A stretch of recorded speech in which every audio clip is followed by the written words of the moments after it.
Coppola would come out of the rushes with a long face. He was never satisfied, so he was always searching and always, going after something out there, and that he didn't know what it was, but he was out to get it. So Robert Duvall is a Hollywood titan, a living legend with an Oscar on his shelf and a list of iconic roles a mile long. For 7 decades, he's been the gold standard of American acting, a man who disappears so completely into his characters you forget you're even watching a performance. From the quiet counsel of Tom Hagen in The Godfather, to the napalm-loving bravado of Lieutenant Colonel Kilgore in Apocalypse Now, his work is a masterclass in authenticity, but behind those brilliant performances was a notoriously short fuse. On sets, spanning his entire career, Duvall's temper became as legendary as his talent. He wasn't just an actor. He was a warrior for his craft, and he saw any director or a studio executive who compromised the work as the enemy. His intensity wasn't for show, was the engine of his genius, but it was also the source of some of Hollywood's most explosive and long-lasting conflicts. He was a man who believed in truth, both on-screen and off, and he was never afraid to speak it, no matter the consequences.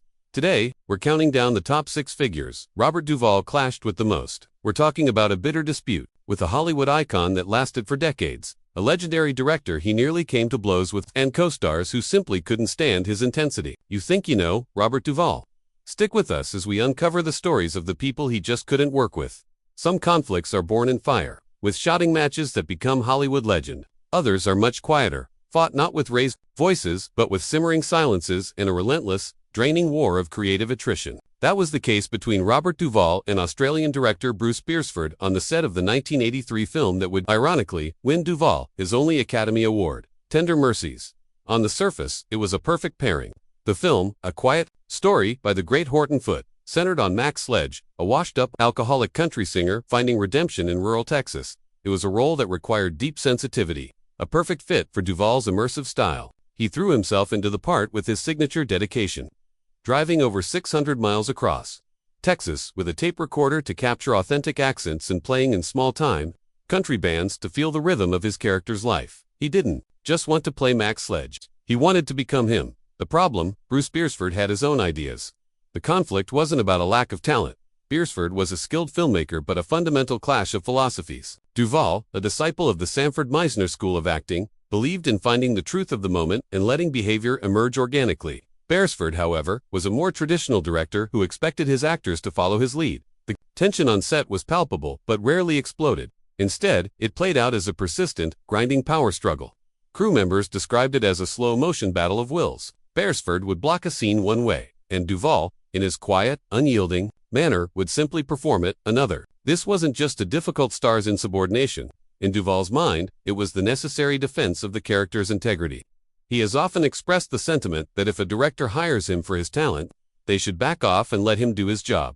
The quiet war escalated. According to stories from the set, the tension became so frustrating that Beresford reportedly walked off, ready to quit the project, prompting Duvall to fly to New York to convince him to return. Even after making amends, the underlying conflict never truly disappeared. Duvall's artistic control was so pervasive that his work on Tender Mercies often felt closer to co-directing. He had initially wanted the fiercely independent British director Ken Loach for the film, which shows the kind of collaborative freedom he craved and felt he wasn't getting from Beresford. In the end, the result was magic. Duvall's performance is a masterpiece of understated pain and fragile hope, earning him the 1984 Oscar for Best Actor. But the victory felt like it was his alone. Beresford was notably sidelined during the awards campaign, and the narrative centered on Duvall's triumphant performance. He had won the war, not just for the Oscar, but for his creative vision. The clash with Beresford wasn't born of personal hatred, but of an artistic principle that defined Duvall's entire career. The performance is sacred, and he'd fight anyone who got in its way. Not all of Robert Duvall's conflicts were forged on a movie set. Some were matters of deep personal and political principle, fought not over camera angles but over ideologies. His clash with one of Hollywood's most powerful figures, Steven Spielberg, had nothing to do with filmmaking and everything to do with a controversial trip to Cuba. The conflict erupted in 2002, when Spielberg, as part of a U.S. government-authorized cultural exchange, visited the island nation. During his trip, he met with the country's long-reigning dictator, Fidel Castro. For many, this was diplomatic outreach. For Robert Duvall, whose wife is from Argentina and who holds strong anti-communist views, it was a profound insult to the victims of Castro's regime. Duvall, a man who never minces words, went public with his outrage in a 2004 interview on 60 Minutes. His anger was directed at a quote attributed to Spielberg by Cuba's state-run press, which claimed the director had said, "The best 7 hours I ever spent was actually with Fidel Castro," while Spielberg's camp vehemently denied he ever said this, calling the quote a fabrication. The damage was done. For Duvall, the mere act of meeting with Castro was a monstrous validation of a tyrant. In the interview, Duvall let loose. "Now, what I want to ask him, and I know he's going to get pissed off," Duvall began, "would you consider building a little annex on the Holocaust Museum, or at least across the street, to honor the dead Cubans that Castro killed?" It was a brutal, incendiary question, equating Spielberg's perceived casualness about Castro with a disrespect for the very history Spielberg himself had so powerfully chronicled in Schindler's List. Duvall called the visit very presumptuous and drew a line in the sand. He concluded with a definitive statement, "I'll never work at DreamWorks again. But I don't care about working there anyway." Spielberg's representatives responded with a statement clarifying that the trip was cultural, not political, and that the controversial quote was totally false. But for Duvall, the nuances didn't matter. He saw the world in stark, moral terms. A man responsible for the suffering of his own people was not someone to be legitimized with a foot. This clash stands apart from his others because it wasn't about art. It was about principle. It proved that Robert Duvall's famous intensity wasn't just a professional tool. It was the very core of his being. The relationship between Robert Duvall and Francis Ford Coppola should have been one of Hollywood's most celebrated collaborations. Together, they made cinematic history with The Godfather and The Godfather Part 2. Duvall's portrayal of Tom Hagen, the Corleone family's quiet consigliere, was a cornerstone of their greatness and earned him an Oscar nomination. So when it came time to make The Godfather Part 3 in 1990, his return should have been a slam dunk. Instead, it became the site of one of the most infamous salary disputes in movie history. The issue wasn't creative differences, but something Duvall valued just as much: professional respect. Measured in dollars and cents, the problem was simple. Paramount was willing to pay Al Pacino a massive salary. Reports ranged from $5 to $8 million to return as Michael Corleone. For Duvall, they offered around $1 million. The disparity was enormous, and to Duvall, it was a slap in the face. It wasn't about greed, it was about principle. He was an essential part of the first two films' success, and an Oscar actor who being treated as a secondary player, worth a fraction of his co-star, was an insult he refused to tolerate. Years later, Duvall laid out his reasoning with his characteristic bluntness, stating that he would have been fine if Pacino was paid twice what he was, but not 3, 4, or 5 times as much. He saw the third film for what it was: a financial decision. As he put it, "I think everybody did it for money. I mean, why wait 15 years to do a sequel? So, obviously, it must be for money." If it was about business, he demanded to be compensated. For his value, Coppola tried to intervene, even visiting Duvall at his Virginia farm. But the meeting just added a surreal anecdote to the saga. Duvall served Coppola his mother's crab cakes, and later got the impression the director was more interested in the recipe for the crab cakes than getting me to play the role. When the studio wouldn't budge, Duvall walked. The film suffered for it. Coppola had to rewrite the script, killing off Tom Hagen off-screen and creating a new lawyer, played by George Hamilton, to fill the void. But there was no replacing Tom Hagen. The character's moral conflict with an increasingly ruthless Michael was meant to be a central pillar of the film. Without that dynamic, the movie lost its anchor. Coppola himself admitted the film felt incomplete without Duvall, and his absence is still cited as one of the movie's most critical flaws. The standoff wasn't just about a paycheck. It was a declaration of self-worth from an actor who knew his value. We're just getting to the most intense conflicts on our list, where disagreements turned into outright warfare. These next stories get to the core of Duvall's fiery reputation. If you're enjoying this, look behind the curtain. Take a moment to hit that subscribe button and give this video a like. And we have to ask, do you think actors? He blamed the director. His criticism centered on Kubrick's infamous method of demanding dozens, sometimes hundreds, of takes. To Duvall, this wasn't a quest for perfection.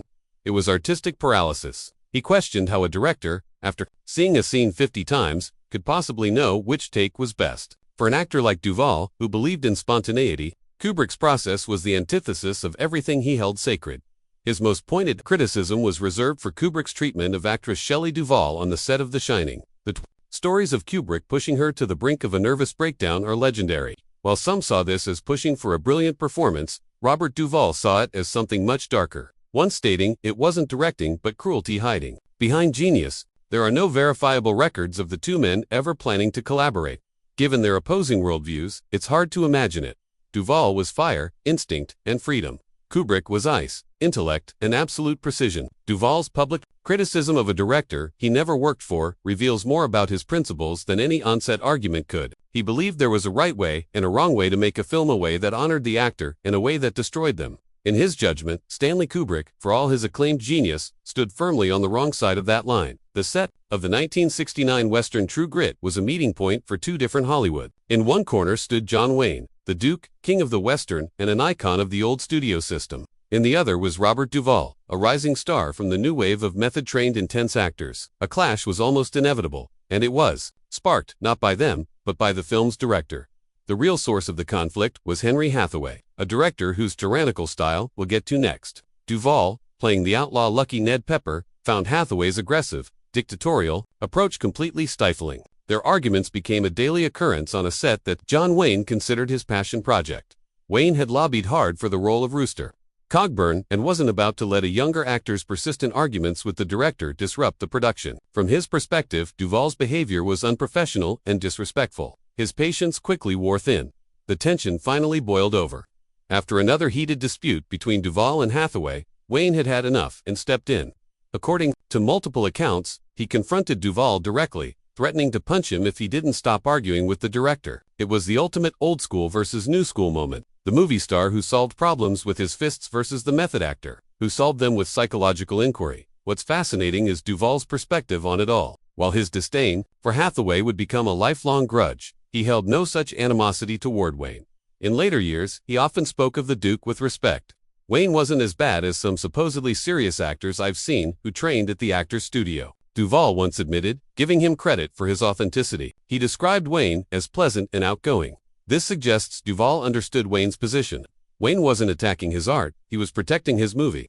The confrontation wasn't personal in the way his fights with directors were. Though hostility lingered on set, Duvall could separate the on-set enforcer from the man, reserving his true, lasting ire for the person who caused the conflict in the first place. Every conflict on this list tells us something about Robert Duvall's character, but they all lead back to one place: the blistering hot set of True Grit and the man who personified everything Duvall loathed in a director, Henry Hathaway. This was, by Duvall's own admission, his most infamous feud, a brutal on-set war that shaped his attitude toward Hollywood authority for the rest of his career. Hathaway was a filmmaker from Hollywood's old guard, an autocratic director known for his tough, no-nonsense style. He had little patience for the nuanced process of a method actor like Robert Duvall. From the start, their approaches were in violent opposition.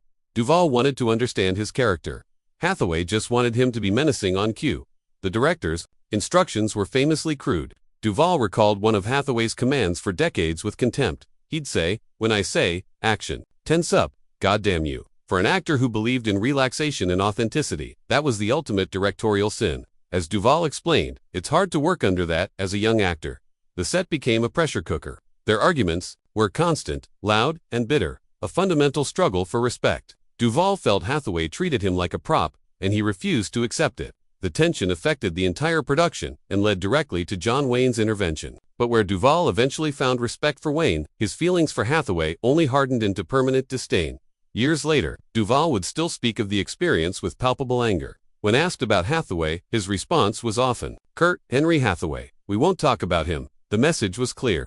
This feud became the defining example for Duvall of a bad director. He often said, "The director and I didn't get along. I don't get along with a lot of directors," a sentiment born from this searing experience.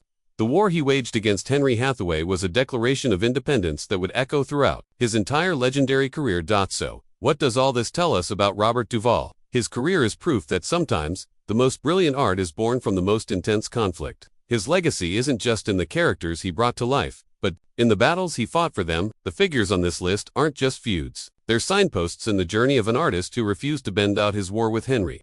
Hathaway on True Grit was a young actor's declaration that his craft would not be bullied. His standoff with Coppola over The Godfather Part 3 wasn't about greed, it was a principled demand for respect that cost a masterpiece its perfect conclusion. His public condemnation of Steven Spielberg wasn't about a movie. It was about a moral conviction so strong, he was willing to burn bridges with the most powerful man in the industry. And his quiet, creative struggle with Bruce Beresford on Tender Mercies ironically culminated in his greatest personal triumph, an Academy Award. These clashes earned him a reputation for being difficult. But maybe that's the wrong word. Duvall wasn't difficult for the sake of it.